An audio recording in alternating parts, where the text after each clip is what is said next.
Viewers welcome back in program. Viewers हुण आपां गलबात करांगे अज दे विचार दी, गुरबाणी विचार दी। डॉक्टर साहब नाल गलबात करदे हां जी। डॉक्टर साहब की कहना चाहोगे अज तुसीं?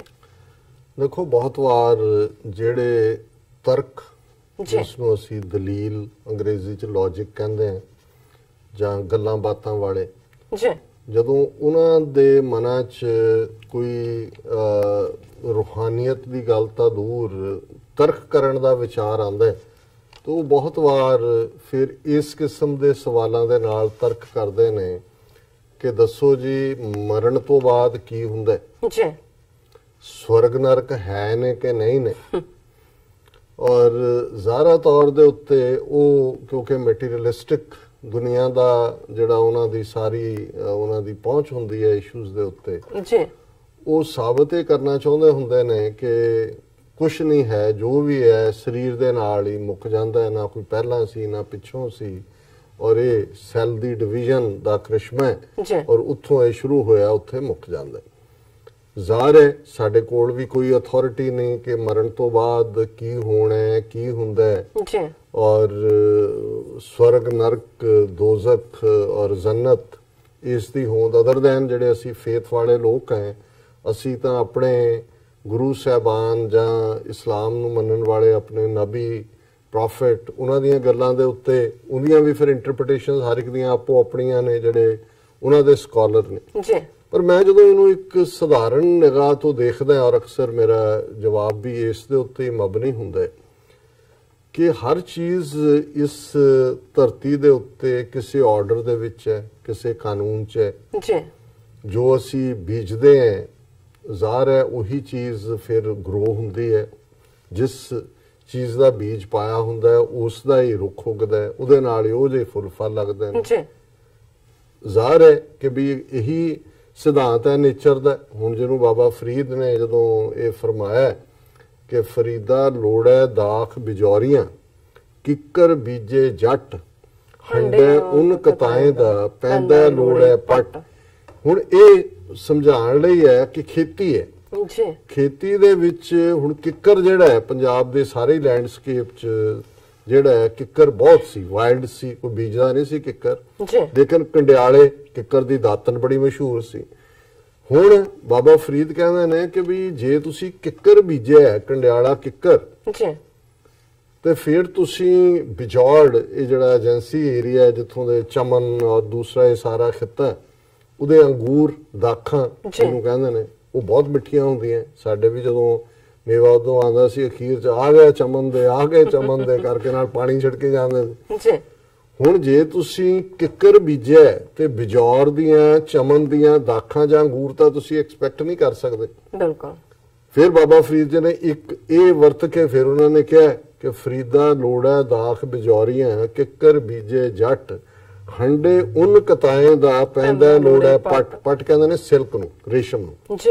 कि जे तुसी उन जिहड़ी है वो वेली है जिहड़ी है सारी उम्र ते हुण तुसी कहो जी उहदा सिल्क बन जाए, रेशम बन जाए, चीन दा रेशम तां नहीं बनना हो।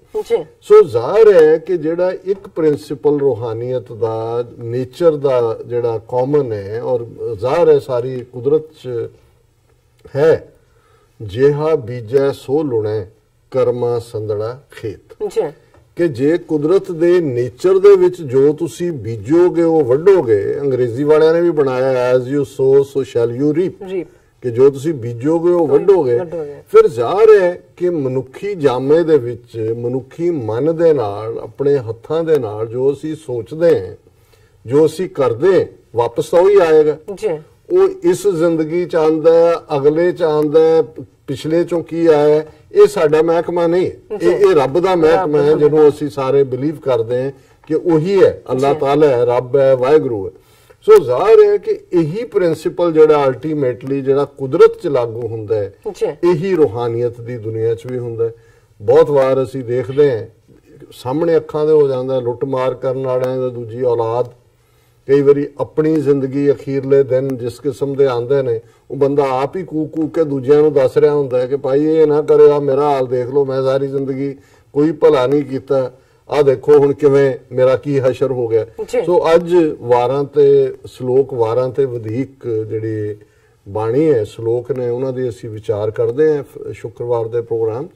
ਅੱਜ ਅਸੀਂ ਸ਼ਲੋਕ ਨੰਬਰ 41 ਇਸ ਵਿਚਾਰ ਦੇ ਲਈ ਚੁਣੇ ਔਰ ਇਹੀ ਥੀਮ ਹੈ ਇਸ ਜਿਹੜੀ ਮੈਂ ਵਿਚਾਰ ਕੀਤੀ ਹੈ ਇਹ ਇਸ ਸ਼ਲੋਕ 'ਚ ਹੈ।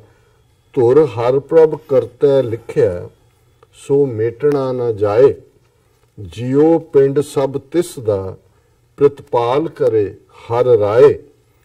ਚੁਗਲ ਨਿੰਦਕ ਭੁੱਖੇ ਰੁਲ ਮੁਏ, ਇਨਾ ਹੱਥ ਨਾ ਕਿਥਾਉ ਪਾਏ।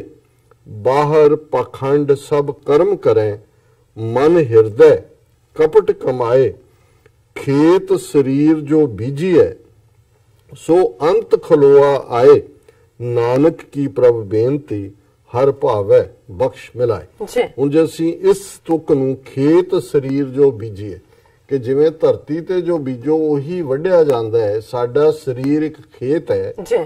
ਇਹਦੇ ਚ ਜਿਉਂ ਜਿਹਾ ਅਸੀਂ ਕਰਮ ਕਰਨਾ, ਜੋ ਅਸੀਂ ਐਕਸ਼ਨ ਕਰਨਾ, ਉਹਦਾ ਬੀਜ ਪੈ ਗਿਆ। ਖੇਤ ਕਰਮ ਜੋ ਬੀਜਿਆ ਸੋ ਅੰਤ ਖਲੋਆ ਆਏ। ਫਿਰ ਅਖੀਰ ਜਿਹੜਾ ਉਸੇ ਦਾ ਹੀ ਫਲ ਤੁਸੀਂ ਵੱਢਣਾ ਹੈ, ਉਸੇ ਦਾ ਹੀ ਫਲ ਝੜਨਾ ਹੈ, ਜਾਂ ਉਸੇ ਦਾ ਹੀ ਫਲ ਮਿਲਣਾ ਜੋ ਤੁਸੀਂ ਬੀਜਿਆ। ਔਰ ਇਹ ਵੀ ਜਿਹੜੀ ਗੁਰੂ ਸਾਹਿਬ ਨੇ ਫਰਮਾਇਆ ਕਿ ਇਹ ਸਾਰੀ ਗੇਮ ਵੀ ਇੱਕ ਵੱਡੀ ਗੇਮ ਦਾ ਹਿੱਸਾ ਹੈ। ਤੁਰ ਹਰ ਪ੍ਰਭ ਕਰਤੈ ਲਿਖਿਆ ਸੋ ਮੇਟਣਾ ਨਾ ਜਾਏ, ਜਿਉ ਪਿੰਡ ਸਭ ਤਿਸ ਦਾ। ਕਿਉਂਕਿ ਖੇਡ ਉਸ ਵਾਹਿਗੁਰੂ ਦੀ ਹੈ, ਪਰ ਸਾਡੀ ਪਹੁੰਚ ਇਹ ਹੋਣੀ ਚਾਹੀਦੀ ਹੈ ਕਿ ਜਿਉ ਪਿੰਡ, ਪਿੰਡ ਫਿਰ ਸਰੀਰ ਹੈ, ਕਿ ਮਨ ਔਰ ਸਰੀਰ ਉਸ ਵਾਹਿਗੁਰੂ ਦਾ ਹੈ। ਪ੍ਰਤਪਾਲ ਕਰੇ ਹਰ ਰਾਏ, ਅਲਟੀਮੇਟਲੀ ਆਪਣੇ ਆਪ ਨੂੰ ਰੱਬ ਦੀ ਹਿਫਾਜ਼ਤ ਰੱਖ ਦਿਓ, ਰੱਬ ਦੇ ਸਾਹਮਣੇ ਆਪਣੇ ਆਪ ਨੂੰ ਅਰਪਣ ਕਰ ਦਿਓ ਕਿ ਭਾਈ ਜਿਵ ਜਿਵ ਤੇਰਾ ਹੁਕਮ ਤਿਵੇਂ ਹੀ ਹੋਣਾ ਉਵੇਂ ਹੀ ਹੈ। ਰਜ਼ਾ 'ਚ ਰਹਿਣਾ, ਸ਼ੁਕਰ 'ਚ ਰਹਿਣਾ, ਹੁਕਮ ਮੰਨਣਾ, ਇਹੀ ਹੈ। ਚੁਗਲ ਨਿੰਦਕ ਭੁੱਖੇ ਰੁਲ ਮੁਏ, ਇਹਨਾਂ ਹੱਥ ਨਾ ਕਿਥਾਉ ਪਾਏ। ਵੀ ਇਹ ਚੁਗਲ ਹੋਣ, ਨਿੰਦਕ ਹੋਣ, ਇਹ ਮਾਇਆ ਦੇ ਭੁੱਖੇ ਜਿਹੜੇ ਦੌੜ ਰਹੇ ਨੇ, ਇਹਨਾਂ ਦੀ ਪਰਵਾਹ ਨਾ ਕਰੋ। ਇਹਨਾਂ ਦੇ ਹੱਥ ਪੱਲੇ ਕੁਝ ਨਹੀਂ ਪੈਣਾ, ਇਹ ਤੁਹਾਡਾ ਵੀ ਕੁਝ ਨਹੀਂ ਵਿਗਾੜ ਸਕਦੇ। ਆਪ ਤਾਂ ਇਹਨਾਂ ਨੇ ਜਿਹੜਾ ਉਹ ਰੁਲਣਾ ਹੀ ਰੁਲਣਾ, ਇਹਨਾਂ ਦੀ ਬਿਲਕੁਲ ਪਰਵਾਹ ਨਾ ਕਰੋ। ਬਾਹਰ ਪਖੰਡ ਸਭ ਕਰਮ ਕਰੇ, ਮਨ ਹਿਰਦੇ ਕਪਟ ਕਮਾਏ। ਇੱਕੋ ਕਲਾਸ ਹੈ ਕਿ ਅੰਦਰ ਉਹਨਾਂ ਦੇ ਕਪਟ ਹੈ, ਪਰ ਬਾਹਰ ਜਿਹੜਾ ਉਹਨਾਂ ਨੇ ਬੜੇ ਧਰਮੀ ਬਣੇ ਹੋਏ ਨੇ, ਜਿਹਨੂੰ ਪੰਜਾਬੀ ਚ ਕਹਿੰਦੇ ਨੇ ਸ਼ਕਲ ਮੋਮਨਾ ਕਰਤੂਤ ਕਾਫਰ। ਕਰ ਤੁਸੀਂ ਬੜੇ ਧਰਮੀ ਹੋਏ ਹੋ ਤੇ ਅੰਦਰ ਤੁਹਾਡੇ ਕਪਟ ਹੈ, ਬੇਈਮਾਨੀ ਹੈ। ਖੇਤ ਸਰੀਰ ਜੋ ਬੀਜੀਐ ਸੋ ਅੰਤ ਖਲੋਆ ਆਏ, ਉਹੀ ਮਿਲਣਾ। ਨਾਨਕ ਕੀ ਪ੍ਰਭ ਬੇਨਤੀ, ਹਰ ਭਾਵੈ ਬਖਸ਼ ਮਿਲਾਏ।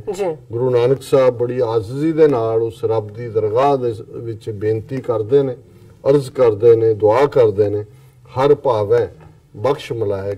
ਉਸ ਵਾਹਿਗੁਰੂ ਨੂੰ ਜੇ ਚੰਗਾ ਲੱਗੇ, ਉਸ ਦਾ ਕਰਮ ਹੋਏ, ਉਸ ਦੀ ਰਹਿਮਤ ਹੋਏ, ਉਸ ਦੀ ਬਖਸ਼ਿਸ਼ ਹੋਏ, ਤਾਂ ਫਿਰ ਟੁੱਟਿਆਂ ਨੂੰ ਮਨਾ ਲੈਂਦੇ।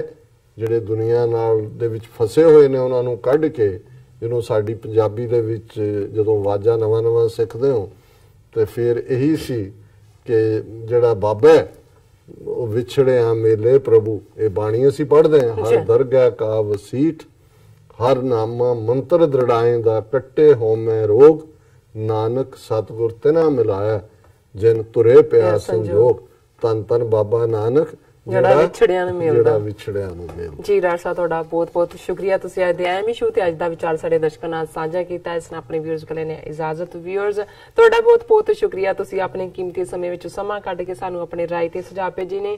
ਤਾਂ ਭੇਜਦੇ ਰਹਿਣਾ ਸਾਡੇ ਇਸ ਪਤੇ ਤੇ sos@tv84.tv ਤੇ। ਅਸੀਂ ਆਪਣਾ ਪ੍ਰੋਗਰਾਮ ਲੈ ਕੇ ਫਿਰ ਦੁਬਾਰਾ ਹਾਜ਼ਰ ਹੋਵਾਂਗੇ। ਤਦ ਤੱਕ ਲਈ ਮੈਨੂੰ ਤੇ ਆਪਣਾ ਸੁਣਾ ਗਿਆ ਦਿਓ। ਦੇਖਦੇ ਰਹੋ TV84। ਬੁਲਾ ਦਿਓ ਫਤਿਹ। ਵਾਹਿਗੁਰੂ ਜੀ ਕਾ ਖਾਲਸਾ, ਵਾਹਿਗੁਰੂ ਜੀ ਕੀ ਫਤਿਹ।